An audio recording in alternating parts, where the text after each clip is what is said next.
Shalom saudaraku yang dikasihi oleh Tuhan kita Yesus Kristus. Jumpa lagi dengan saya, Bram Manaha. Saudara, saat ini saya sedang ada di hutan lindung ya.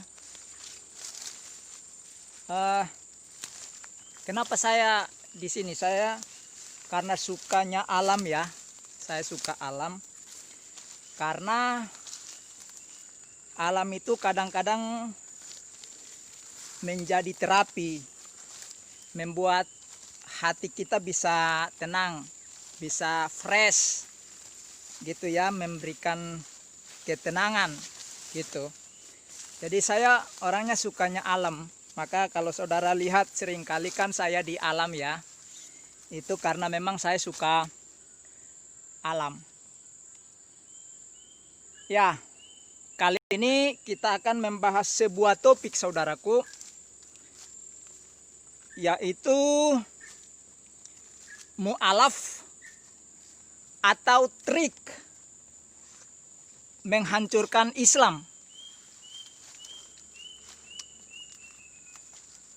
Ini yang tidak diketahui oleh saudara-saudara kita kaum muslim. Sehingga ketika mendengarkan ada orang yang mualaf, mereka senang sekali, sangat senang gitu ya. Membuat mereka gembira gitu karena ada yang mualaf. Nah saudara, namun apakah saudara-saudara kita yang muslim ini menyadari atau tidak bahaya yang mengancam mereka, agama mereka, keimanan mereka? Mereka tidak sadari saudara. Nah, ketika para mualaf ini jadi Islam, apa yang mereka tampilkan saudara? Mereka biasanya menjelek-jelekkan agama sebelumnya, sesembahan sebelumnya. Pokoknya semua atribut yang berhubungan dengan agama lama mereka begitu. Dan bahkan ditambah dengan caci maki yang sangat mengerikan. Bagi orang yang punya kehidupan moral yang baik, punya etika, budaya yang baik, sopan, sepertinya mau muntah gitu. Nah saudara, ketika mereka mencaci maki, menghujat-hujat, menyalah-nyalahkan dan sebagainya, ingat saudara, orang tidak melihat ke pribadinya, tapi orang akan melihat kepada agamanya dan ajarannya. Jadi yang disalahkan oleh orang yang dulu bersama-sama dengan dia di agama lama itu akan melihat agama barunya, yaitu Islam dan Al-Quran, Muhammad, dan juga Allahnya Islam.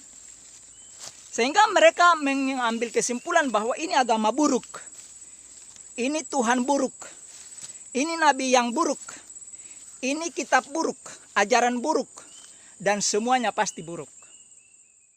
Dan itu umumnya begitu saudara.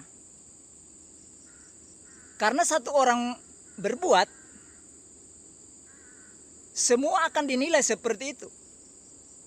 Sehingga orang akan menilai Islam itu buruk, kaum muslim itu buruk. Karena apa yang dilakukan oleh para mualaf ini. Nah saudara, padahal kalau para mualaf ini benar-benar memang mau masuk Islam dan menjadi orang yang baik seperti yang diharapkan oleh Islam atau Quran, Tidak mungkin mereka melakukan hal semacam itu. Kenapa? Karena Al-Quran sendiri mengatakan di dalam surah Al-Qarun, ya, ayatnya yang ke-6, untukmu agamamu, untukku agamaku. Artinya di sini Al-Quran mengatakan bahwa kamu tidak perlu lagi mengurus agama orang lain gitu loh. Ini kan sesuatu pesan yang baik. Nah, kalau para mualaf ini memang ini bukan trik mereka menghancurkan Islam, kan mestinya mereka belajar sungguh-sungguh Al-Quran, hadis, lalu menceramahkannya dengan baik gitu loh, dengan lemah lembut, ya, dengan penuh ketenangan. Boleh bersemangat, tetapi tidak menghujat dan mencaci maki agama sebelumnya gitu. Bahkan lebih jauh lagi saudaraku, Al-Quran memberikan pesan yang baik gitu. Di dalam surat Al-An'am ayat 109 dikatakan di sana, dan janganlah kamu memaki sesembahan yang mereka sembah selain Allah, karena mereka nanti akan memaki Allah dengan melampaui batas tanpa dasar pengetahuan. Demikianlah kami jadikan setiap umat menganggap baik pekerjaan mereka, kemudian kepada Tuhan tempat kembali mereka. Lalu Dia akan memberitahukan kepada mereka apa yang telah mereka kerjakan. Loh, di sini kan Al-Quran menghimbau supaya jangan menghina, jangan mencaci maki sesembahan, entah itu agama lama mereka. Karena apa? Karena orang akan mengcounter balik, counter attack dengan menyerang balik, dan itu bisa lebih parah.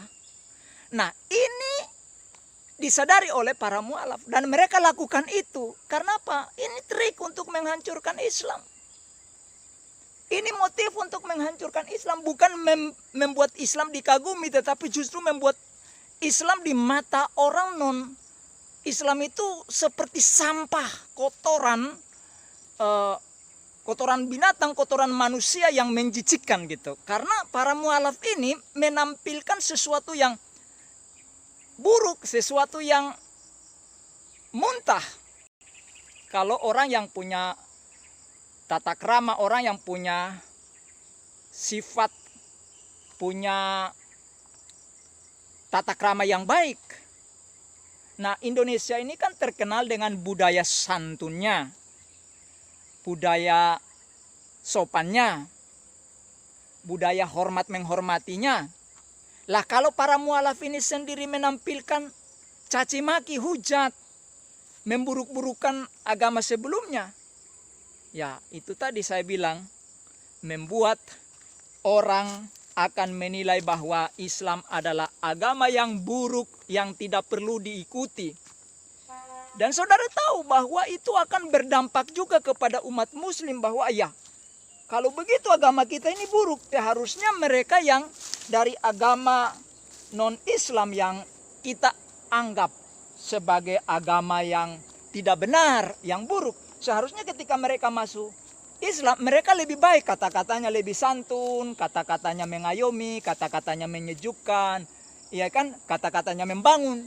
Justru ini membuat orang muslim yang baik hati, yang pikirannya waras, yang cerdas, melihatlah ini kok malah setelah masuk Islam kok malah lebih buruk dari sebelumnya gitu. Nah, ini yang tidak disadari oleh saudara-saudara kebanyakan muslim. Seperti yang saya katakan, dengan caci maki para mualaf tadi saudara, apakah hal itu akan membuat orang Kristen tertarik lalu jadi mualaf? Waduh, saudaraku, justru hal itu membuat iman orang Kristen semakin diteguhkan. Mengapa? Karena justru membuat mereka meyakini bahwa keyakinan mereka itu betul, benar. Kenapa? Karena Alkitab sudah menyodorkan hal itu. Nah, saudara, di mana di dalam Injil Matius pasalnya yang ke-7, ayatnya yang ke-16 dan 20 dikatakan begini. Dan dari buahnya lah kamu akan mengenal mereka. Dapatkah orang memetik buah anggur atau buah ara dari rumput duri? Kan tidak, pasti memetik buah anggur dari pohon anggur. Ayat 20 mengatakan, jadi dari buahnya lah kamu mengenal mereka. Jadi caci maki, hujat, memburuk-burukan, menyalah-nyalahkan, itu bukan sifat dari Allah yang diberikan kepada manusia, tetapi itu pasti dari iblis dan setan. Nah, saudara, sehingga ketika para mualaf ini memburuk-burukan Kristen, mencaci maki, menghujat sesembahannya orang Kristen, justru itu meneguhkan iman mereka bahwa apa yang mereka imani itu betul. Dan mereka berpikir sebaliknya bahwa agama Islam yang mereka baru anut ini justru ajarannya tidak benar. Karena mengajarkan mereka untuk menghujat, untuk mencaci maki, gitu loh. Dan para muslim yang cerdas pun pasti melihat orang-orang ini tidak benar gitu. Hanya orang-orang muslim yang mudah dibodohi, yang mudah ditipu, yang percaya dengan bualan itu gitu loh. Jadi saudaraku, para muslim, saya percaya saudara-saudara banyak yang cerdas, banyak yang kritis. Jadi jangan karena kita cinta dengan keyakinan kita sehingga ketika orang menyusup masuk dengan trik untuk menghancurkan keyakinan kita, lalu mereka memburukan keyakinan lama mereka, jangan serta-merta kita percaya. Tapi saudara coba untuk menyelidiki dulu gitu, apa motif mereka. Karena hal itu jelas merugikan Islam sendiri, merusak citra Islam sendiri. Dan Anda tahu bahwa dunia saat ini melihat itu.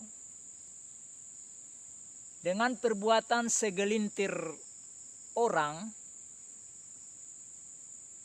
lalu Islam dilabelkan dengan begitu buruk.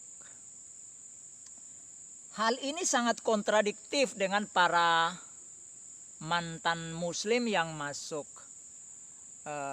Kristen, bahkan dari agama lain juga. Ketika mereka masuk Kristen, mereka sangat berbeda. Mereka berubah. Jarang saya dengar orang yang dari non Kristen itu masuk Kristen, pekerjaannya menghujat, mencaci maki agama sebelumnya. Kalaupun saudara melihat ada yang membalas para mualaf ini, itu bukan mereka mencoba memburukan, tetapi itu karena counter attack namanya. Jadi ketika kekristenan diserang sedemikian rupa, dicaci maki, dihujat, mereka latar belakangnya muslim, mereka mencoba untuk mengcounter attack gitu loh, bahwa tidak demikian. Nah, mengapa ketika mereka yang dari non Kristen ini masuk Kristen, mereka berubah jadi baik, lebih baik. Kenapa? Karena Alkitab mengajarkan begitu. Di dalam 2 Korintus pasal 5 ayat 17 dikatakan, jadi siapa yang ada di dalam Kristus, ia adalah ciptaan baru. Yang lama sudah berlalu, sesungguhnya yang baru sudah datang. Jadi agama lamanya dilupakan dengan segala ajarannya. Hanya itu menjadi kenangan mereka. Kalau ada yang bertanya mengapa mereka tinggalkan agama lama, baru mereka bercerita, itu pun pribadi kalaupun diminta gitu. Mereka tidak punya inisiatif untuk menyinggung agama lama mereka, enggak, jarang. Kalaupun ada, para mualaf itu mengatakan bahwa orang-orang ini masuk kemudian memburukan agama lama mereka, itu kan tuduhan sepihak gitu. Nah itu tadi triknya tadi. Triknya supaya Anda tertarik dengan apa yang disajikan sehingga Anda mengundang dia kemana-mana gitu loh. Dan mereka memang tujuan paling dalam kalau kita analisis, ya iya memang mau merusak Islam gitu.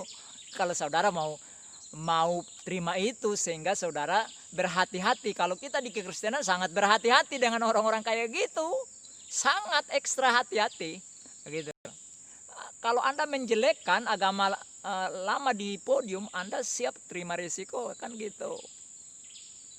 Nah itu saudaraku yang dikasihi Tuhan, baik yang Kristen, apalagi saudara-saudara yang Muslim, supaya saudara kritis. Jadi saya membuat video ini supaya Anda jadi orang Islam yang kritis, cerdas. Mengapa saudara? Karena keluarga saya, dari saya pribadi, itu banyak juga yang Muslim. Teman-teman saya Muslim, orang tua angkat saya Muslim taat. Keluarga istri saya 99,9%